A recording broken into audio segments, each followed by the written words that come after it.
On February 27th, 2025, I purchased Power Pride FC, a 5th division football club based in Nairobi, Kenya. And across the following 9 months, I invested tens of thousands of dollars into the club, determined to rebuild the organization after a disastrous 2024 season that resulted in a relegation back to the 6th division. So throughout the entire 2025 offseason, we got to work. On September 2nd, I flew to Nairobi to meet with our team on the ground, and we hosted one of the largest open trials in Kenyan football history with 325 players in attendance, allowing us to sign 12 new players and revamp our entire roster with new and elite talent. Radio shows, TV appearances, and new superstars boosted morale, with everyone within the organization excited for the future, except me.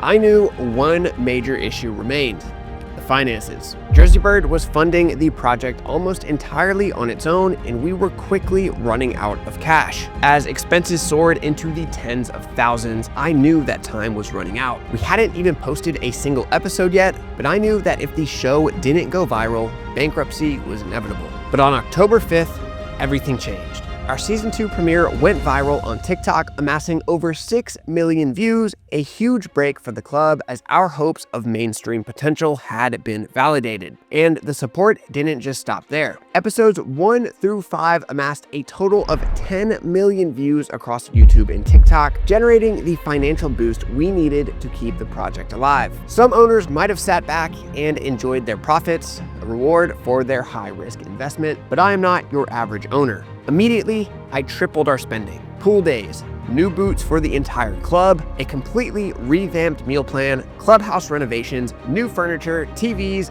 PS5, and more. I was spending money quicker than Mr. Beast, taking your support and reinvesting it directly into all aspects of our club, which still needed a lot of help in many areas. In this video, I'm covering every single upgrade we bought with your donations and support, exactly how much revenue we generated, how much we spent, and were we able to turn a profit for the first time in club history. You are now watching Road to the Kenyan Premier League.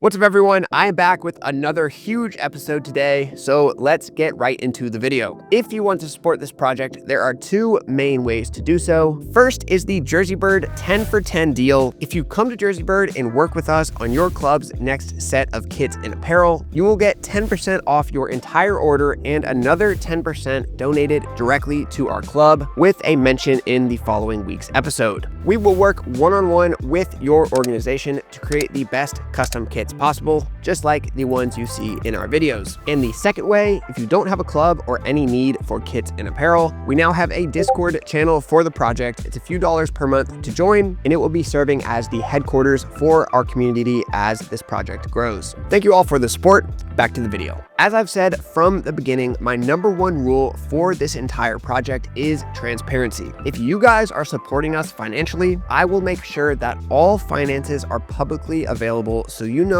exactly where your money is going. So let's start off with the major upgrades we purchased for the club in October. My first move was to get new boots for the entire club. Some of our players' boots were in really rough shape, and I always knew that was the top priority once we made a little bit of money. So our team manager, Zach, went to the market with a list of every player's size and bought 23 brand new pairs of boots for the club, surprising the boys after one of their morning training sessions with all the new boots arranged inside the clubhouse.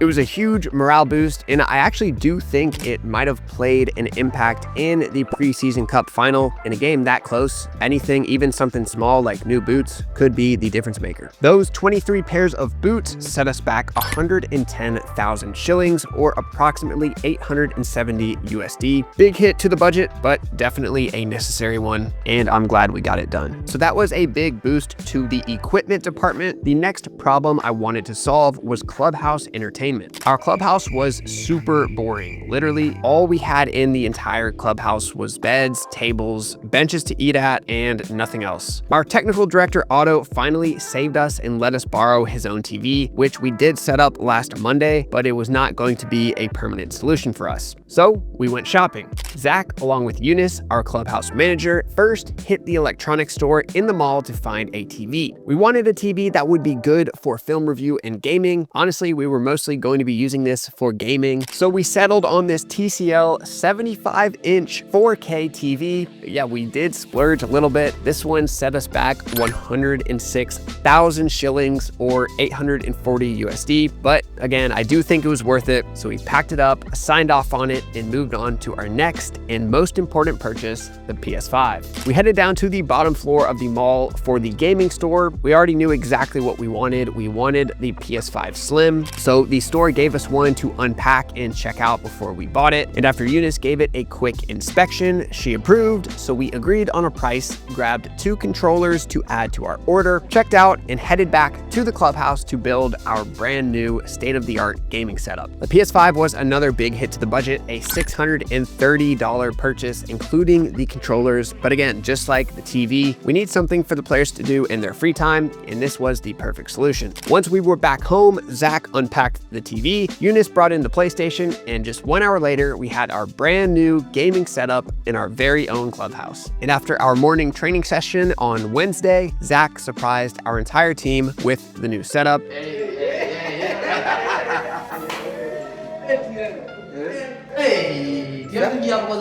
Acha amruhusu kucheza. Hawataki kucheza. Wewe, msogea hapo acha.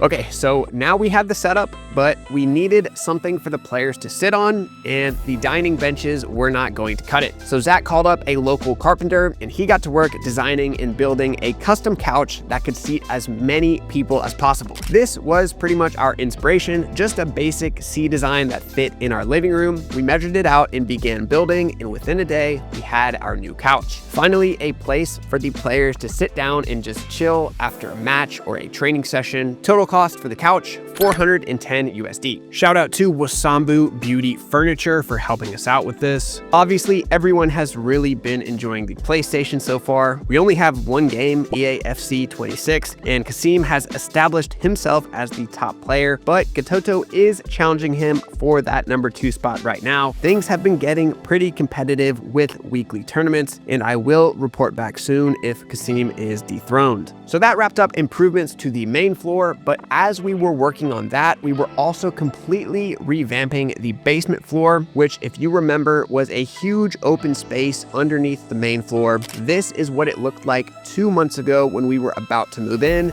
pretty rough condition and completely unfinished. So we started off with the walls, chipping off all of the uneven concrete from before so we could prepare it for a new coat of Duracoat, which is basically a layer of cement you can apply to really rough walls to create a smoother surface that can then later be painted on. This is how it looks now with a complete Duracoat layer. We might paint on it as well soon, or maybe put our club crest on the wall, something like that, some designs, but even just plain white, it's looking way better than before. We actually want to turn this entire basement space into a gym, just a basic setup with like some stationary bikes, some dumbbells, just the basics so we can do some strength training outside of our normal football schedule. The basement renovations last month set us back about 380 USD. Great deal if you ask me, and the final investment we made into the clubhouse last month. That leaves one last major October investment that I made into the club, revamping the meal plan. This was our original plan for meals. Some of the prices here for food are pretty insane. Pause if you want to look through all the prices, but the overall weekly meal plan left a lot of room for improvement. Here's a look at our original plan. For our non-Kenyan viewers, I will explain some of these dishes. This is a salmena. It's basically like little fried sardines. We've been cooking them with vegetables like tomatoes and serving it up for dinners. This is ugali, a dense porridge made from cornmeal and typically served with stews or vegetables. Indengu is like a boiled bean stew, typically mung beans, which are these small little green beans. And chapati is like a Kenyan flatbread, similar to what you might find in India. Our breakfast each day was bread and coffee with a boiled egg every other day. So after reviewing this meal plan, I was pretty disappointed in the overall nutrition, specifically the lack of protein. So I completely changed it, supplementing dinners on Wednesday, Friday, and Saturday with a full serving of chicken and increasing the amount of eggs per player from 3 to 4 per week to 2 every single day. So 14 eggs per player per week. The boys have also been helping our house mistress with the cooking responsibilities in the kitchen. Here's George and Gideon helping make some ugali, a couple shots of Moses preparing some vegetable soup for the boys. It'll be good to continue improving the meals since diet really is a crucial part of being a pro footballer. It will cost more, but we've actually managed our food costs very well since we're buying everything in bulk, and we are hoping to stay within the same 150,000 shilling or 1,200 USD ballpark for the monthly food budget. So that concludes our major purchases for the month. Now I will cover exactly how much we made last month from our 5 sources of revenue: TikTok, YouTube, shirt sales, Discord, and the KPFC 10 for 10 deal. YouTube was our biggest payout of the month, with our 5 episodes earning a total of